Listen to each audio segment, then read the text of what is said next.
Clinical practical, that is clinical examination of the smell, taste and hearing. So simultaneously we are taking, because all these are all special sensations. You have already done the general sensation, there is separate lectures for that, so many lectures are there. So you should know what is the difference between this general sensation and special sensation. Okay, so these are some of the special sensations. First we will see one of the special sensation, that is smell sensation. Okay, so one difference between these two is that all general sensations that are present throughout the body, the receptors for the general sensations that are present throughout the body, but special sensation, the receptors for the either for the vision, audition, for hear, smell and taste sensation, all those the receptors that are present in one place in the head, all are present in one place. Okay, now we'll see one in detail about the one of the special sensation, that is the smell sensation. Okay, so particularly we will giving emphasis on the practical thing, but though it is there, but little bit basic thing regarding the smell sensation, taste sensation and hearing we will see, and we will do the practical. Practical is very simple, within 5 minutes it will be over. The basic things at least you should know. Okay, so first one is the smell sensation, or it is also the smell sensation is also called olfaction. Okay, it is one of the special sensation and it is mostly carried by the first cranial nerve. You have already learned all the higher clinical examination of higher function and all 12 cranial nerves. Out of this, the first cranial nerve or olfactory nerve which carries the smell sensation.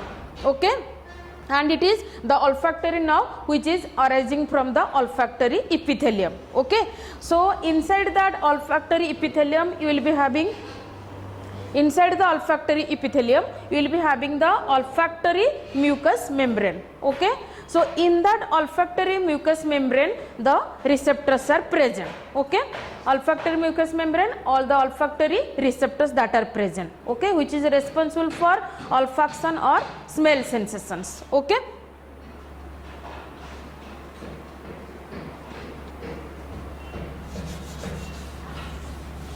now here depending upon the olfactory mucous membrane, how much is the area of that olfactory mucous membrane? In some of the animals the area of the olfactory mucous membrane is larger. In those animals the sense of smell or sense of olfaction is highly developed. For example, in rabbits and dogs are, that's why they are mostly utilized to capture the theft, or in case of robbery we are utilizing this in police profession. Okay, police they are using that dog to capture the thief. Okay, so they are called the macroasthmatic animals. Macroasthmatic animals. In those animals, that is in a rabbit and the dog, the sense of smell or the area of the olfactory mucous membrane is highly developed, it is larger. But another, in addition to that, you should also know what is microasthmatic. In some animals this olfactory mucous membrane is, the area is less, and that's why the sense of smell is less developed. For example, human being, apes and monkeys, they are called the microasthmatic. Okay, micro and macro. So macroasthmatic, the sense of smell is highly developed. Microasthmatic, the sense of smell is less developed, because it is based on the area of the olfactory mucous membrane. More is the area, more sense of smell, or less is the area, less sense of smell. Okay, so the example macro is the dog, rabbit, and microasthmatic the human being, apes and the monkeys. Okay, so I told that the receptors that are present in the olfactory mucous membrane. Okay, now if you see, okay, so this is the diagram for the olfactory pathway. Okay, so this is the olfactory mucous membrane and the olfactory bulb, all those things. So here you see, this is the olfactory cells. Okay, so here the olfactory mucous membrane, inside that mucous membrane the mucous layer is there. Okay, so in the tip of the, this is the most important area, here you can see the olfactory cilia or the hair cells are there, which are arising from the tip of the olfactory cells. Okay, in the olfactory mucous membrane you will be having this olfactory cells, the tip of this thing olfactory cilia, and these cilia are mostly dipped inside the mucous layer. Okay, so these are the areas which are more sensitive whenever any odoriferous substance is coming towards your nose. it is mostly stimulated. So hair cells are mostly first stimulated whenever you are smelling something, any odoriferous substance is coming. So here the receptors are present. So hair cells or cilia, olfactory cilia, that are stimulated. Then the sensation, it will be carried by the olfactory cell. Then from the olfactory cell, the axons of the olfactory cells, they are forming the axons, they are forming the olfactory nerve. Okay, the first cranial nerve, the olfactory nerve. Then these olfactory nerves, they are crossing the cribriform plate of the ethmoid bone. Here in between it will be the cribriform plate of the ethmoid bone. Then they are entering into the olfactory bulb. Okay, so that one, upper one is the circular structure, that is the olfactory bulb. So olfactory nerve, they are entering into the olfactory bulb. In the olfactory bulb, you can see there are three, here it is shown three circular structures, they are called the glomerulus. So all the axons of the olfactory cells, they are synapsing over the glomerulus. So glomerulus is the place where there is synapse of the axons, the synapse, here the synapse occurs between the axons of the olfactory cell and the dendrites of the other cells. You can see in the upper side mitral cells are there. Okay, also here it is not shown, mitral cells is also there and tufted cells. There are two types of cells, mitral as well as the tufted cells, TUFTED, tufted cells. Okay, the dendrites of the mitral cells and the tufted cells and the axons of the olfactory cells, they synapse in the glomerulus. Okay, so once again I will tell. So here the receptors are present for the olfaction. The olfactory cilia, it will be first stimulated whenever any substance is, odoriferous substance is coming. They will send the impulse to the olfactory cells. Then from the olfactory cell, all the mechanism will be going on, action potential, all details we are not discussing here. Inside that action potential will be generated. Then as a result, the impulse will be transmitted through the olfactory cell, the axons of the olfactory cell, who is forming the olfactory nerve. That will be entering into the olfactory, cross the cribriform plate, enter the olfactory bulb, and they synapse in the glomerulus. So here the synapse of the axons of the olfactory cell and the dendrites of the mitral and the tufted cells are occurring. Then after that, the mitral cell, all those things, the axons of the mitral cells and the tufted cells, they are forming the olfactory tract. Okay, so olfactory nerve, then finally the axons of the mitral and tufted cells, they are forming the olfactory tract.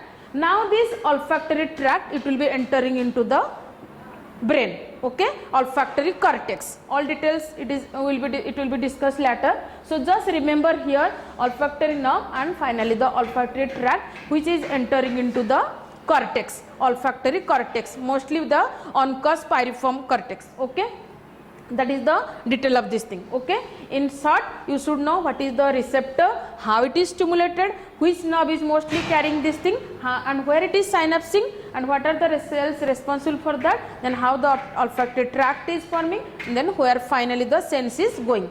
Olfactory sense, it will be sent finally from the tract to the olfactory cortex. Then it will be interpreted which sense is there. Okay, so in short, it is the smell sensation. Okay.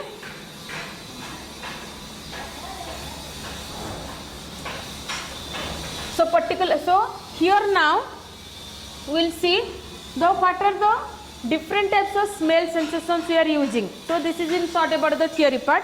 Now how the smell test will be done. Okay, in the laboratory, particularly how to do the procedure for the test clinical examination of the smell sensation. Okay, so for that we are using different bottles or bulbs. Okay, so in that bottle different types of odoriferous substances are kept. Particularly you are using the familiar substances. Okay, so you should not use any irritant substances. If you are using any irritant acids or any ammonium chloride like substance, you should not be used, that may affect the eye. Okay, so you should not use any irritant substances, mostly the familiar substances will be utilized. So how to do this thing? Ask the subject to sit comfortably in a stool. Before doing the procedure, ask the subject to clean the nostril. Okay, the subject should be normal. If the subject is having cold or something, there may be any alteration, the person cannot identify the smell sensation. Okay, so close the nostril, clean both the nostril. You have to examine each nostril separately. Okay, Another thing, important thing is that ask the subject to close the eye. Okay, ask the subject to close the eye and close one nostril, and whatever the odoriferous substance you have kept, there should be one list. It should be known to the examiner. Okay, otherwise you cannot confirm whether he is telling correct or not. So there should be one list. Already before the procedure it is written S1, S2, S3, S4 like this, S for smell. Okay, like this 3 to 4 smell substances are there. So you have to bring it close to the nostril of the subject and ask him what is that smell. Okay, mostly in the laboratory we are using the familiar smell senses, smell substances like Nilgiri oil, clove oil, aspetida, that is the hing. Okay, camphor. So these are the familiar things which you are using. Okay, the subject is also familiar with that. So he will be easily identify this thing. Okay. So one by one bring the bottle having the odoriferous substance close to the nostril and ask him what is that smell. Okay, whether it is correct or not, that you have to find out. If the subject is telling the correct thing, then is the normal. Okay. So like this you have to alternately one by one you have to do the test the different smell sensation and do the same procedure in the opposite nostril. Okay. So this is very simple, practical. Only important thing is the theory part you should know. Okay, very within 5 minutes it will be over the practical. Now here, if the subject is able to tell all those smell sensation, then the subject is normal. What are the other abnormal things? If the subject is not able to identify the smell sensation, that is called anosmia. So these are the applied things: anosmia, parosmia and hyposmia. Okay, anosmia, complete loss of sense of smell. If the subject cannot identify, okay, in normal case, okay, if the person is having any cold, he or she cannot identify. Anosmia, complete loss of sense of smell, that is anosmia. Parosmia, altered sense of smell. If you are giving any Nilgiri, the person will tell it is hing like this, altered. Person cannot able to identify. Parosmia, altered sense of smell. Hyposmia means weakness, the person cannot decrease sense of smell, not properly, maybe or may not be like this. Hyposmia, decrease sense of smell. So these are the applied things. Another one is there whenever there is adrenal insufficiency. In case of cases like adrenal insufficiency, there is increased hypersensitivity will be there. Sense of smell will be highly increased. Okay, increase or hypersensitivity to the sense of smell. Okay, that is in case of adrenal insufficiency. Okay, this is in short about the smell sensation. Okay, here one thing you have to remember, one smell sensation which is having minimum threshold value. Okay, that is called which smell sensation is having minimum threshold value? Methyl mercaptan. Okay, that some of the time it is asked on the exam. Methyl mercaptan.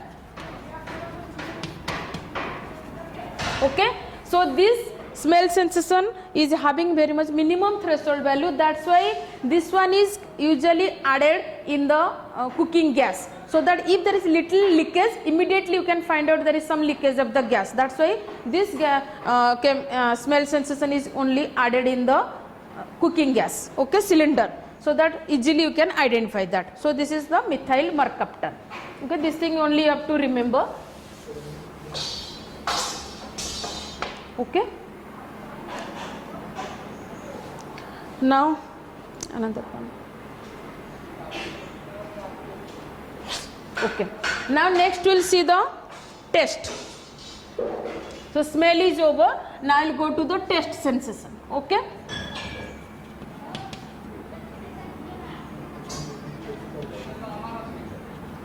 taste sensation, this is also another special sensation, and this taste sensation is also called gustation. This is also called gustation, another types of special sensation. Okay, so in this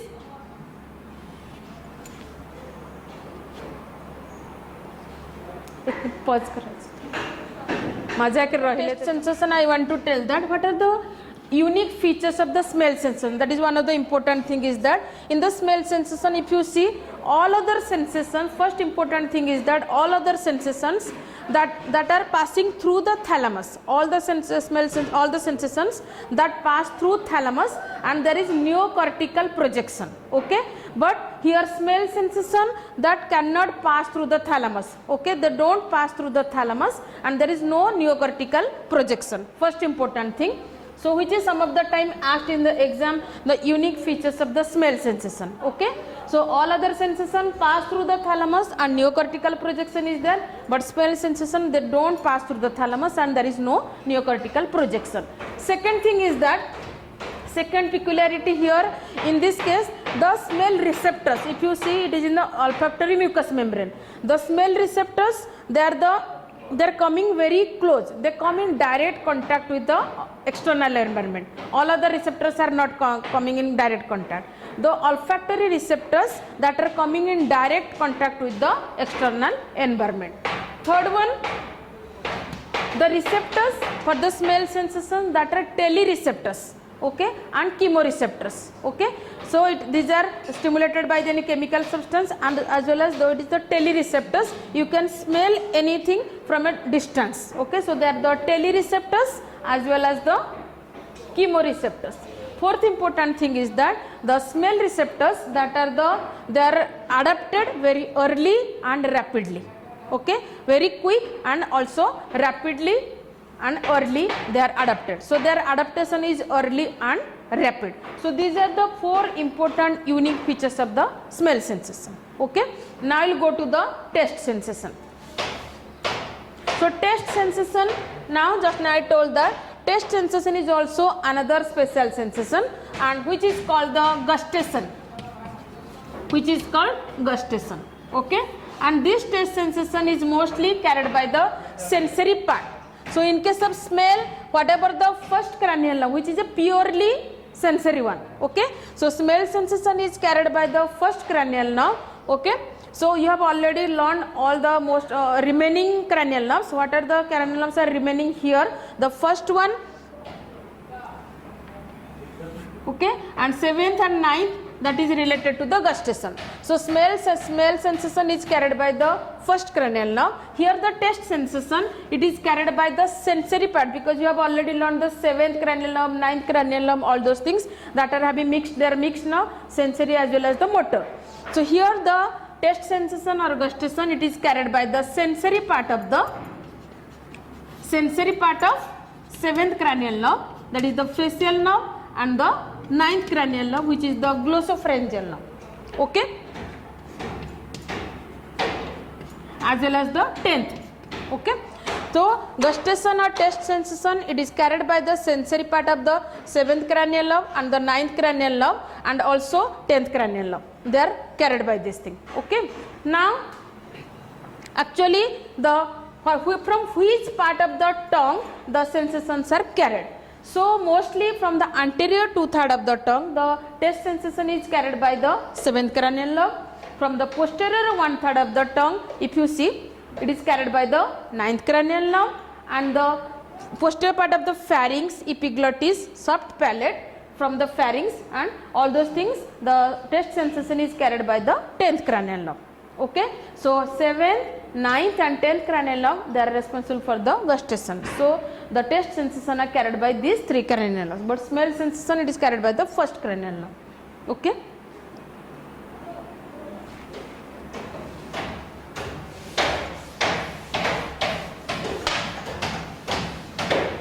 Now here the receptors for the taste sensation. If you see the receptors for the taste sensations, that are the chemoreceptors, and that are mostly stimulated by the substances that are dissolved in the oral fluid. Okay, so they are the chemoreceptors. Now the receptor is mostly for the taste sensation is called the taste bud. This is the taste bud. You can see here, this is the structure of the taste bud. Okay, so the receptor for the taste sensation is the taste bud. In this, so usually these taste buds that are present over the papilla. Okay, so what are the different types of papilla that are where the papilla and what are the different types of papilla? Okay, if you see in the tip of the tongue or in the over the tongue, there are some small projections are there. Okay, that projections are called papilla, papillae. Okay, so there are 4 types of papillae. Okay, in some it is given 3, in some it is given 4. 4 types of papillae are there: fungiform, filiform, circumvallate or vallate,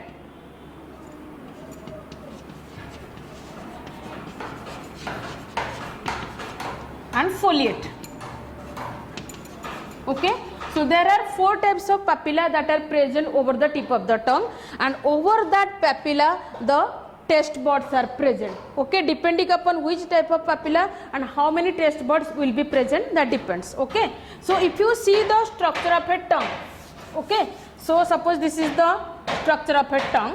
So in that tongue, if you see the fungiform, they are small and circular, which are present in the tip of the tongue.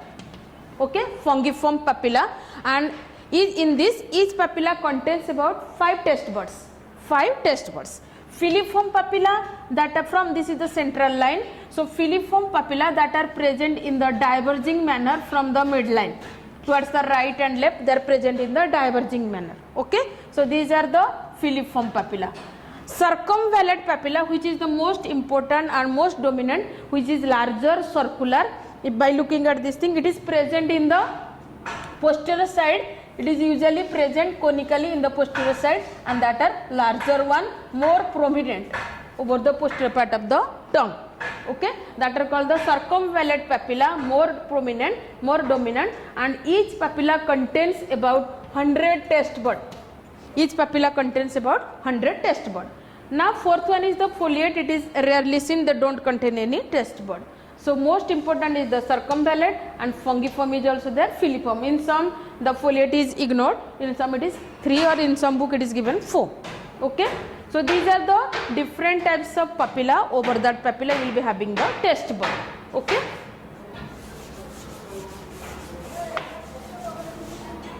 Now if you see the taste bud, okay, so in a human being, some of the time it may be asked in the viva, how many taste buds are present in human being.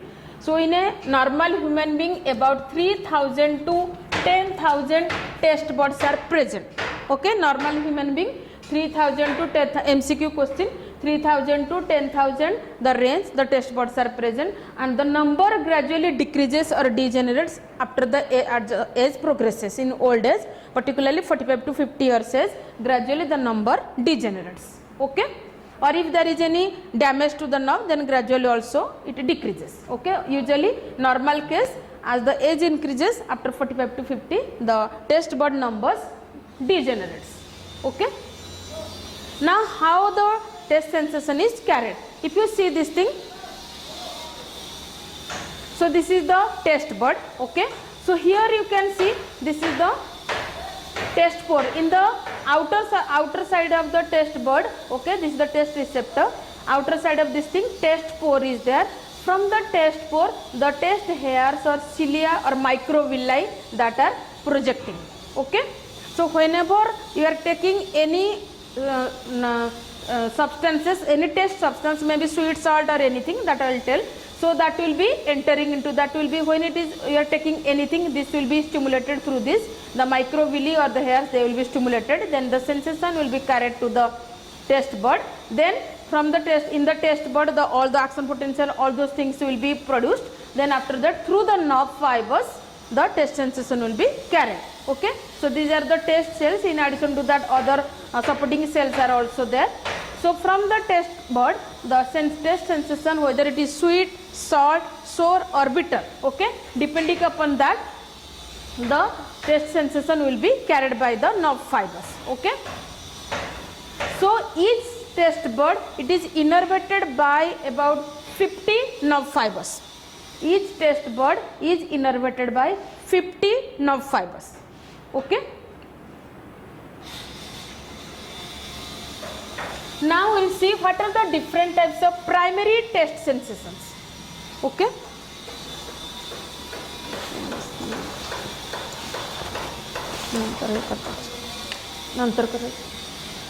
Okay, now here these are the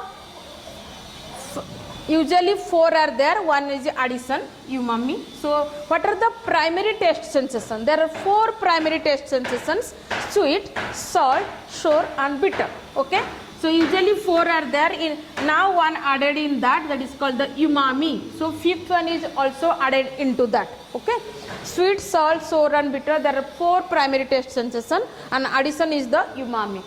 So what is the cause of, so you should know what is the cause of sweet taste sensation, what gives that taste: sweet, salt, sour and the bitter. Okay, so if you see the threshold value of each one, so sweet taste sensation is having 0.08 mole per liter, salt is 0.02, sour is 0.0001 and bitter taste sensation, which is maximum threshold value. This is also one of the MCQ, which taste sensation is having maximum threshold. Bitter taste, if you are giving very small amount, immediately you can identify. Okay, so these are the different primary taste sensations. Okay, sweet taste is not what is the cause of the sweet taste, what gives the sweet taste sensation is not because of the only one class of the chemical. Okay, it is because of the different classes like the glycol, sugars, glycol, alcohol, aldehyde, esters, amino acids, proteins, all those things they can give the sweet taste sensation. Salt taste sensation, that you know, it is mostly because of the sodium ion. Okay, salts of the sodium ion. Sour taste sensation, it is because of the acids. Okay, so sour sensation is because of the acids, means here the concentration of the hydrogen ion will be more. So more will be the hydrogen ion, more the acidity will be there, more acidity. Okay, more acid or more sourness, more hydrogen, more sourness will be there. Then bitter taste sensation, it is mostly because of the organic substances. Okay, the bitter taste sensation is mostly, it is caused by the organic substances. So two things are mostly there. One is it is due to the organic compound. First one, the organic long chain organic substance which contains nitrogen. Okay, first important, long chain organic substance which containing nitrogen. Okay, and second one, alkaloid. Okay, so these alkaloids, for example, the drugs like we are using is the quinine, caffeine, strychnine, all those things, that are the alkaloids. Okay, so these two things are responsible for bitterness. Okay, so for practical purpose mostly we are using the quinine, okay, chloroquine, all those things that are using for the bitter taste sensation. Okay, so these are the different things which are responsible for salt, sour, bitter and all those things. Fifth one, which is now added in that, umami. So what is the meaning of that umami? So umami, it is a Japanese word which mostly designating a pleasant taste sensation, designating the meaning of that thing, it gives a pleasant taste sensation and the taste is completely different from all 4 taste sensations. Okay, and this umami, it gives a dominant taste to the food which contains, particularly I think in the Chinese food it is utilized, umami. Okay, so here it gives a dominant food taste sensation to the food which contains L-glutamate,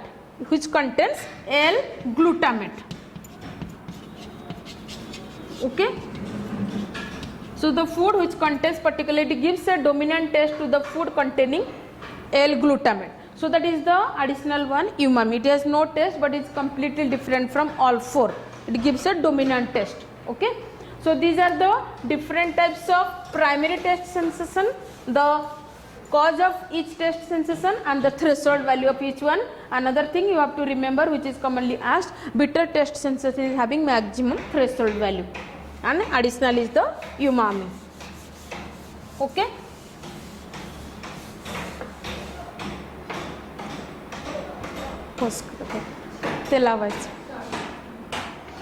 okay, so we have already learned what are the different types of sensation, primary taste sensations, and now we'll see what is the taste pathway and through the different cranial nerves how the taste sensation will be carried. Okay. So this is the taste pathway. Remember that thing, this thing, it is commonly asked in the exam.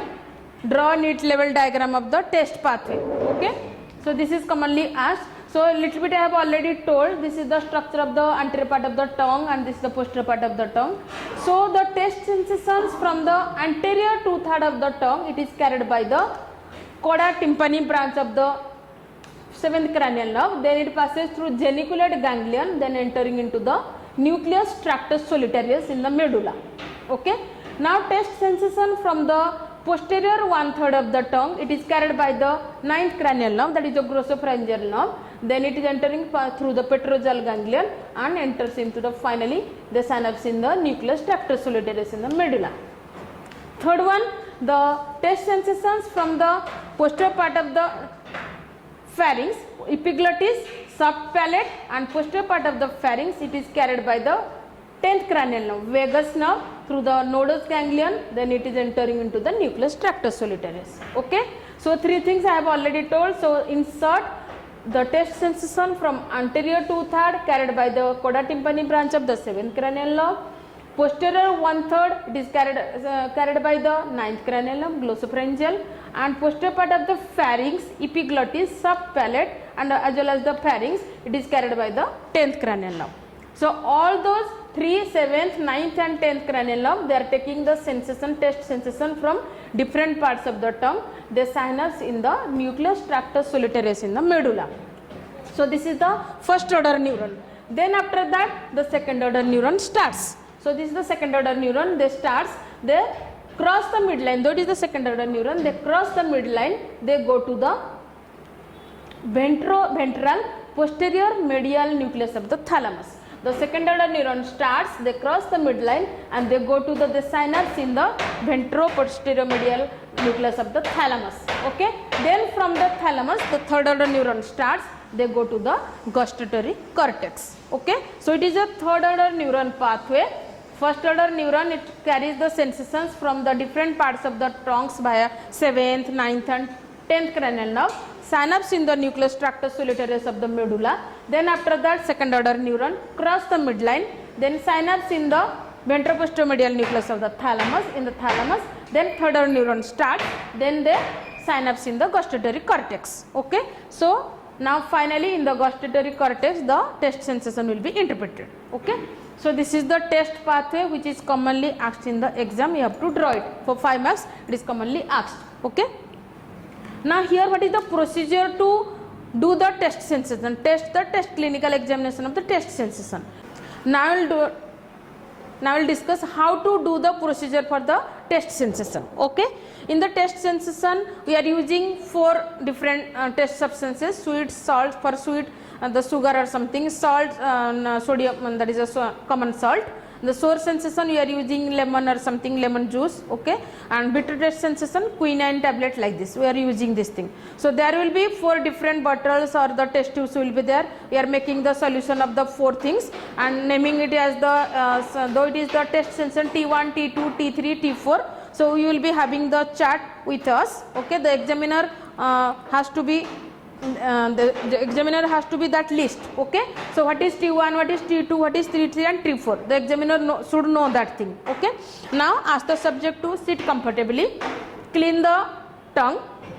Okay. Now you have to, here there is no need of closing the eye. Okay. It is not irritating, it is not closing, just ask the subject to clean the tongue and you have to examine each half of the tongue separately. Okay. So we have to, with the help of a dropper, first you have to take any one, then add in the tongue. Okay.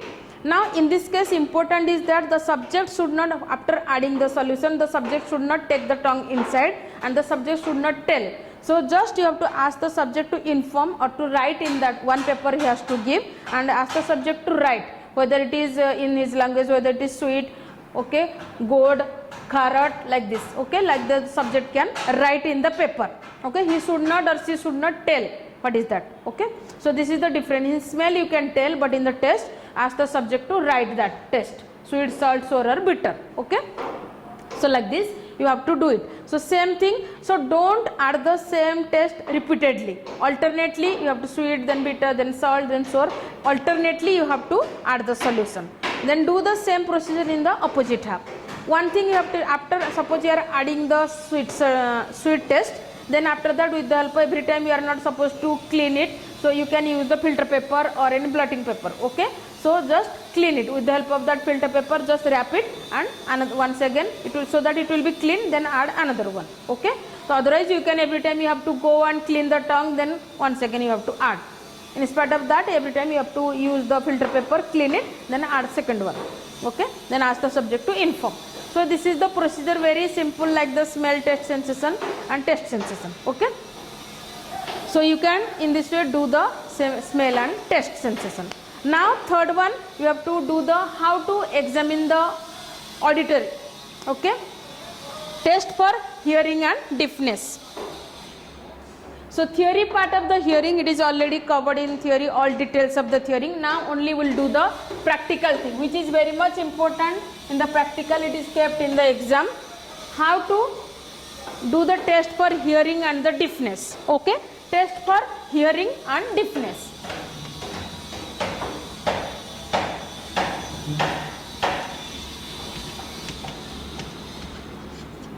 Test for hearing and deafness, okay. So hearing means, so for the test for hearing and deafness, first you have to, first important thing, you have to determine the auditory acuity. Like the visual acuity you have already learned, acuity means sharpness, okay. So first you have to determine the auditory acuity of the individual, okay. Auditory acuity or sharpness of hearing first you have to determine, okay. Then after that you have to do the tuning fork test for the deafness, okay. Tuning fork test, okay. So auditory acuity means sharpness of the hearing you have to do. So in the, after that tuning fork test, which is mostly done, the tuning fork test, it determines the, or it finds the whether there is any defect in the auditory pathway or not. You can find out the functional integrity of the auditory pathway by the help of tuning fork test, which is done for different types of deafness. We will see later on, okay. So auditory acuity and tuning fork test. In the auditory acuity, what are the tests you will do in the auditory acuity? Very simple things. Ask the subject to sit comfortably, and you have to measure the distance. Here what you are using, just simple thing, stopwatch, okay. Start the stopwatch and just measure the distance from which the tickling sound of the watch is heard, okay. One important thing is that you have to here compare the auditory acuity of the subject with the examiner, assuming that the examiner's auditory acuity is normal, okay. Then measure the distance, ask the subject, first ask the subject to hear the sound, okay. When you are bringing the stopwatch closer and going away from the subject's ear, okay. Measure the distance from where the tickling sound of the watch is heard, measure that distance and compare with the examiner also, okay. Whether it is equal or not, if the subject is able to heard, whether you are able to heard or not, then measure the distance. Do the procedure in the opposite ear, okay. Simple things. The second one, measure the distance from which the, so you have to just wrap the finger like this, okay. Finger friction you can say, okay. You have to just scratch the both the fingers or friction of the fingers, from what distance the finger friction is heard, okay. You have to bring it close to this thing, measure the distance from which the finger friction is, the sound of the friction of the fingers is heard or not, okay. You can also, if you have to talk loudly, and also that is also another one, you can measure the distance from which the loud sound of the talk is heard, okay. Compare with the examiner, simple things. So find out the auditor, how much is the sharpness of hearing, okay. From that you can find out. These are the three things that will show you in the demonstration for the auditory acuity. Here important is the deafness. Now for the deafness, deafness means inability to hear the sound, that is the deafness, okay. So what are the different types of deafness? So deafness is divided into two, okay. One is the conductive deafness and second one is the sensory neural deafness. Conductive deafness and sensory neural deafness. So what is the difference between, so basic things first you know, then you can tell you in the test, okay, which one will be, what is the meaning of that thing, which will be damage, okay. So conductive deafness means the name tells that there is problem in the, so here conductive deafness, the meaning of that thing is, it is partial loss of hearing. In this case there is partial loss of hearing because there is problem in the transmission of the sound from the external. Here the problem is either in the external or in the middle. There is no problem in the internal ear, okay. Maybe due to the presence of the wax or any infection to the middle ear or thickening of the tympanic membrane, okay, that leads to conductive deafness. That's why the sound cannot transmit from external to the middle ear, okay.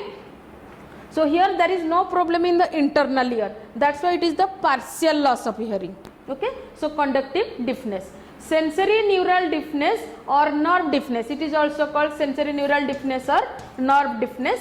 So here the problem is in the internal ear or in the neural pathway, auditory pathway, okay. Maybe hereditary, maybe there is damage to the or lesion in the which mostly the 8th cranial nerve, which is carrying the hearing sensation, okay. So 8th cranial nerve, whenever there is damage to the 8th cranial nerve, any hereditary problem or there is tumor of the 8th cranial nerve or any drug toxicity, that leads to sensory neural deafness or nerve deafness, damage to the nerve. So person cannot, there is complete loss, okay. So conductive deafness, partial loss is there, sensory neural deafness or nerve deafness, there is complete loss of the hearing, okay. So these are the two types of deafness we will be interpreting in that, what is conductive, what is sensory neural, okay. Now another thing is that here two things also you have to basic thing, what is air conduction, what is bone conduction. What is the meaning of air conduction, what is the bone conduction. Particularly for the deafness testing we are using the tuning fork, okay. So different types of tuning forks usually we are having. Some are utilized for the vibrations, okay. So three different frequency are there. One is the, this is 256, okay. Mostly for this test sensation here test for deafness we are using 256 Hz and 512. These two are mostly utilized. Another one is also there 128, but it is utilized for the vibration. So here one thing you have to remember, 128, okay. So particularly we are using here the tuning forks 256 and 512 Hz frequency, okay. So these two are utilized for the hearing and deafness test, okay, test for hearing and deafness. Because another one is also 128 Hz, this one is utilized for the vibration test, in the sensation general sensations test for vibration, this is utilized. So here difference is that why you are using more 256 and 512, not 128, because more is the frequency, less is the hearing. So less is the here frequency, more will be the vibration. More will be the frequency, less will be the vibration, more will be the hearing, okay. That's why you are using either 256 or 512, it's okay. These two tuning forks can be utilized for test for hearing and deafness, okay. 128 Hz it is utilized for the test for vibrations, only for vibrations. Okay, so we are using the tuning forks. So in this tuning fork, what you have to use? So these are the that is the striking pad. Okay, so over that striking pad you have to hold like this. If you see the tuning fork, in this tune, this is the base of the tuning fork. This is the prong. Okay, so you have to hold like this, and you have to just strike. Now it is the vibrating tuning fork. Okay, for each all those tests I will tell in detail. So just I want to tell what is the tuning fork, what are the different parts of the tuning fork, what is the meaning of conduction. Okay, so when you strike and you put it over the mastered process, the sound will be transmitted, the vibrations will be transmitted through the bone. Okay, because I want to tell what is air conduction and bone conduction. So you have to strike it, you have to put the base of the vibrating tuning fork in the mastered process. Okay, now what will happen when you put it in the mastered process? The sound will be transmitted. either through the, first it will be transmitted through the bony prominence, from the bone to the internal ear, fluid of the internal ear. Then after that you have to put it, keep it out, and then it take it out and put it in front of the ear. Okay. Now the vibrating prong, the sound will be heard. Close to, bring it close to the ear. Now the air conduction will be there. So what is the difference between bone conduction and air conduction? So air conduction means transmission of the sound from the external ear to the fluid of the internal ear through tympanic membrane and ear ossicles. That is the air conduction. So air, through the air it will be conducted. Bone conduction means when you are putting in the mastered process, so vibrations will be transmitted through the bone. Okay. So transmission of the sound through the bony prominence into the internal ear. Okay. Not directly from the air. So air conduction means through the air, from it will be transmitted. Okay. Tympanic membrane and ear ossicles, it will be in between. Transmission of the sound from the external to internal ear through these two. Okay, tuning fork, that is ear ossicles and the tympanic membrane. Bone conduction, transmission of the sound from the bony prominence into the internal ear. That is the bone conduction. Okay. Now we will see how. So you have understood the basic things regarding what is conductive deafness, what is sensory neural deafness, what do you mean by air conduction, what do you mean by bone conduction. Okay. Another term is masking effect. Okay. Masking means presence of, now in the outside there is some sound is there. Because of that thing you cannot hear properly. Okay, whatever I am telling, it is not clear. That's why you are closing, ask the subject to just ask the persons to just stop that thing. So that is not, that is masking. Okay, presence of one sound decreases the ability to hear the other sound.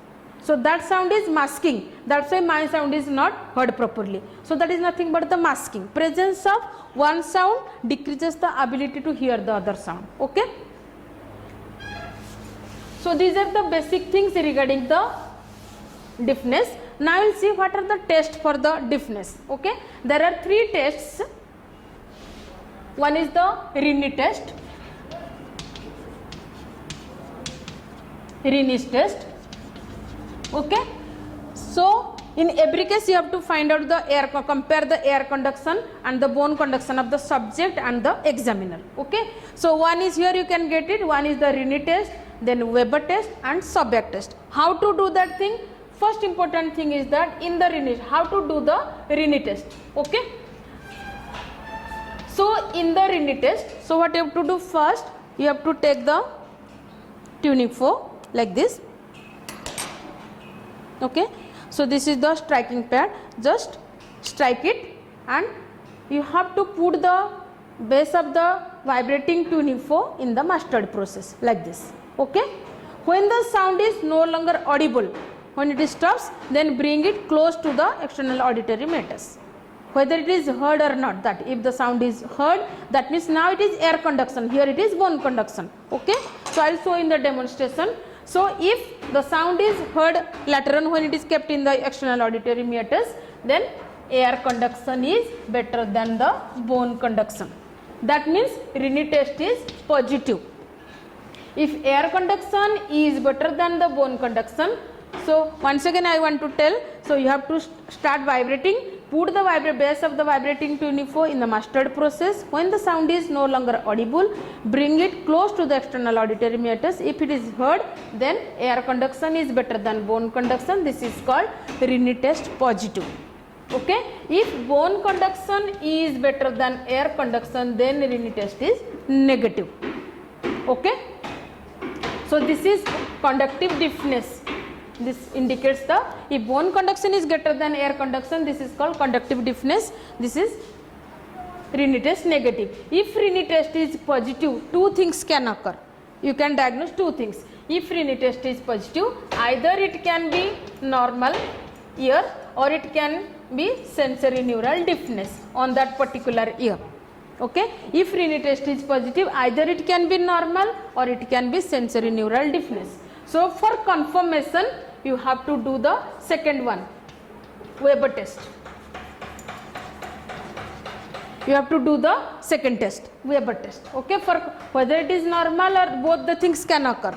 So for confirmation you have to do the Weber test. For Weber test what you have to do, once again in the same procedure we have to hold this, you have to vibrate the tuning fork and put the base of the vibrating tuning fork in the forehead or in the midline in the vertex and here, okay, and ask the subject whether the sound is equally heard on both the ears or in one ear it is heard louder. Ask the subject. Before doing the procedure, inform him, put it in the vertex or in the midline in the forehead and ask whether it is equally heard in both the ears or any one side it is more heard. Then you have to tell, okay. If it is equally heard on both the side, then it is normal. If either, suppose in one side, suppose in this side, right side, I am hearing the sound louder as compared to the left one. So it indicates that on the same ear there is conductive deafness and opposite side there is the sensory neural deafness, okay. So why it is heard louder? Because in the one side left side, suppose it is the example, this side sensory neural deafness, because of the deafness or sensory neural nerve deafness is there, the sound will be lateralized to the this side, okay. So it will be heard better or louder on this side. So the side in which it is better heard, that side there will be conductive deafness, opposite side there will be sensory neural deafness, okay. So that is the Weber test. Then third one is your Sahoo test, okay. Third test is the Sahoo test. So in the Sahoo test, mostly the bone conduction of the subject and the examiner it is compared. Particularly the bone conduction is compared, assuming that the examiner's bone conduction is normal, okay. So what you have to do, in the same way you have to vibrate the tuning fork, put it in the subject's bone mastered process, base of the tuning fork in the subject's mastered process. When it is not heard, bring it to ear mastered process. If examiner is also not able to hear, that means it is normal.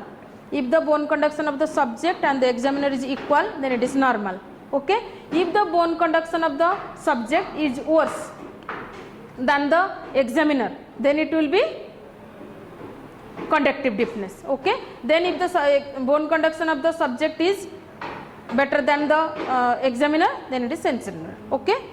So here three things are given here. So bone conduction is better than the normal. Here Sahoo test, bone conduction of the patient compared with that of the normal subject. If the bone conduction is better than the examiner, then it is a conductive deafness. If the bone conduction is worse than the examiner, then the normal means, one thing you remember here, bone conduction of the subject is better as compared to the examiner. Normal means examiner, then it will be conductive deafness. The subject will be having conductive deafness on that particular ear. And if the bone conduction is worse than the examiner or the normal, then it will be called the nerve deafness, okay. So like this you can interpret all those things.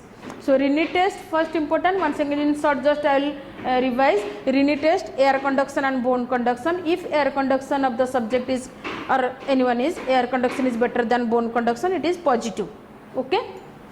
If it is positive, maybe normal, maybe sensory neural. Then for confirmation you have to do the Weber test. In the Weber test, vibrating tuning fork, you have to put it in the vertex or in the forehead. If it is equally heard on both the side, then it is normal. If it is heard in one side better, then on the side there will be conductive deafness, opposite side will be sensory neural deafness.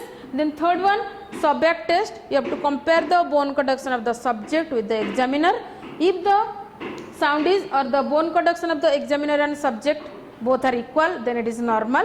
If the bone conduction of the subject is better than the examiner, it is conductive deafness of the subject, and the bone conduction is worse, then it is the sensory neural, okay, or nerve deafness. So in this way you have to interpret, okay. So this is all about the test for smell, taste and hearing or deafness, okay. Now I will show you the demonstration. Pause karo. Demo. Start for the test for the smell sensation, okay. So for that what you have to do, you have to ask the subject to close the eye, dole band kara, and you have to examine each nostril separately, okay. So you are using mostly the familiar objects. So one by one smells odoriferous substance we will bring to the nostril of the subject and ask him, eka naka band kara, naka band kara, आणि मला सांगा हे कोणतं आहे. लवंग. Correct.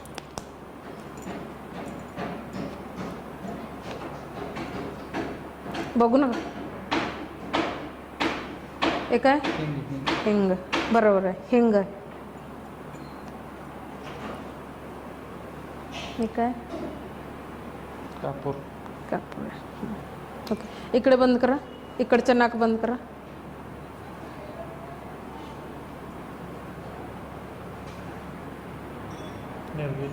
नीलगिर. Correct. नाही नाही, तेच एक ठेवा, त्याच्याच ठेवा. हिंग. Okay, now he is able to tell all the smell sensations. Okay, very simple practical. You have to do it only properly. You have to important thing, ask the subject to close the eye. It may be irritating because you are not using any irritating substance, so it may affect. So ask the subject to close the. Next one we will do the taste sensation. Okay, here there is no need to close the eye. You can examine.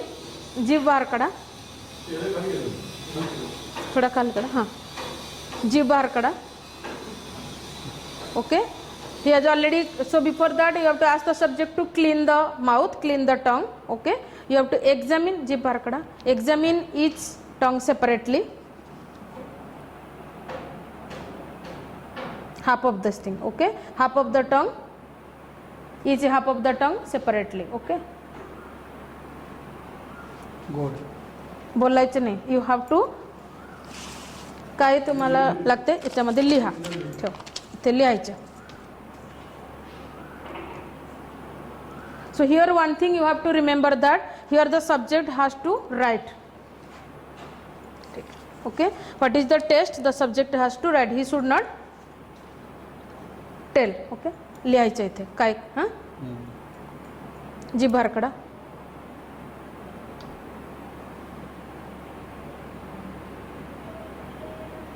लिहा. काय? आंबट. आंबट. बरोबर. Okay, काढा जीभ. जीभ बाहेर काढा.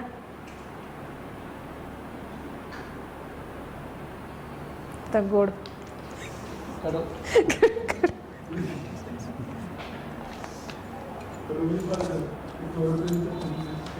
ओके, गोड देते. काढा जीभ बाहेर काढा.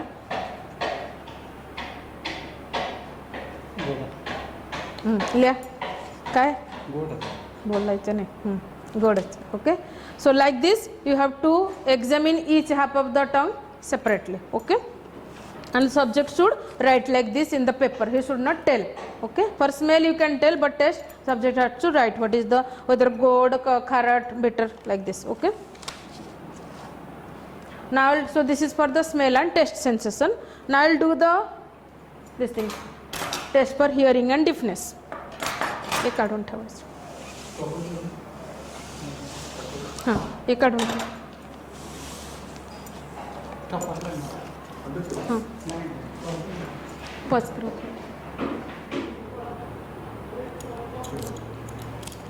So now we will see the demonstration for the test for hearing and deafness. So for that we will first see the auditory acuity of the subject. So for that auditory acuity, what you have to do? You have to measure the distance from which the subject is able to hear the tickling sound of the watch. Okay, so for that what you have to do? You have to start the stopwatch. Okay,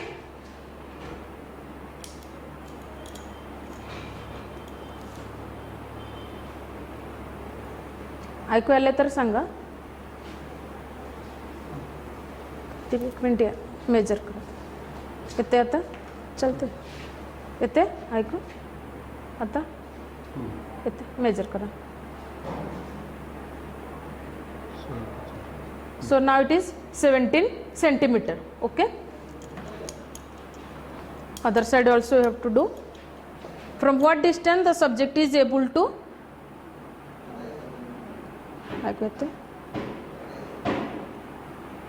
एक minute, start. येते, major करा. 17. Okay,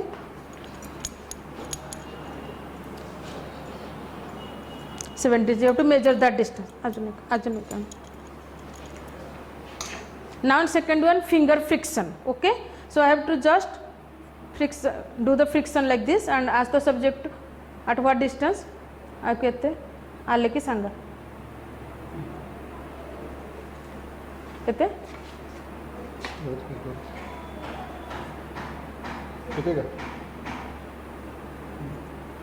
measure the distance 22. okay, like this side also you have to do किती 28. ठीक है. So like this you can find out the auditory acuity of the individual. Okay, and also you can suppose somebody is, now I am telling something, he is able to also hear loud sound. At what distance the subject is able to hear the loud sound, and whispering, so we are taking slowly something. Okay, you can also measure that only to find out the acuity of whether the sharpness of hearing is how much it is. Okay, that to find out the acuity. Next important, it is kept in the exam, that is the for deafness, the 3 tests. So first one will the Rini test. Okay, so I have already shown you this thing. Okay, striking pad is there. So this is the tuning fork, base of the tuning fork. This is the vibrating prongs is there. Okay, so you have to, how to do this thing, first hold like this and don't hold like this. Okay, you have to hold it at the base and just tap it. Okay, then you have to put it in the base of this thing, tuning fork in the base of the mastered process. Okay, so what you have to do, before that you have to instruct to the subject. आता मी ठेवणार तिथे, बंद झाले की मला सांगा. Okay, आणि नंतर मी इथे ठेवणार, ऐकू येते की नाही ते सांगायचं.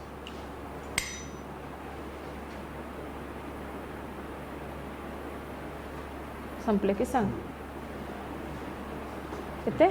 Okay, that means air conduction is better than the bone conduction. Got it? So you have to vibrate the tuning fork, put the base of the vibrating tuning fork in the mastered process. When it is no longer audible, keep it close to the ear, external auditory meters. If it is audible, that means air conduction is better. So do the same process. Don't do in one side, you have to do it in the opposite side also. Okay, बंद झाले की सांगायचं.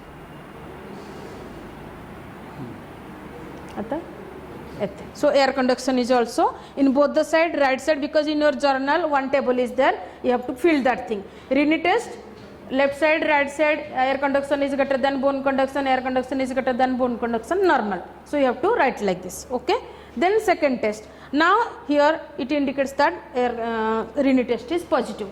Now I have already told, if it is positive, maybe normal, maybe sensory neural deafness. So second test for confirmation, Weber test. What you have to do in the same way, vibrate the tuning fork and put it in the forehead or in the vertex midline and ask the subject. Okay, मी तर ठेवणार, तुम्हाला कोणत्या कानाला जास्त सुनाई ऐकू येते, equally सुनाई देते, वो बताने का. ओके,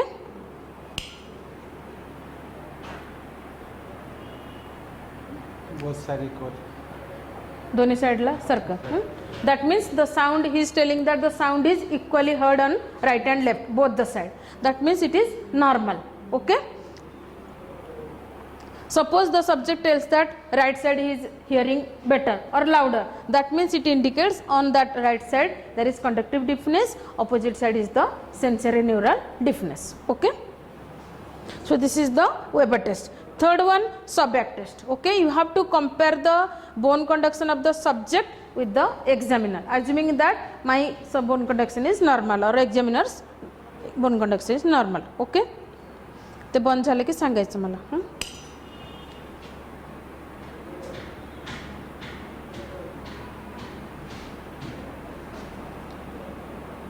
बरोबर, that means I am also not able to hear.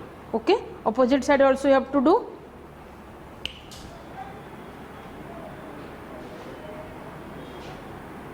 संपले की सांगायचे.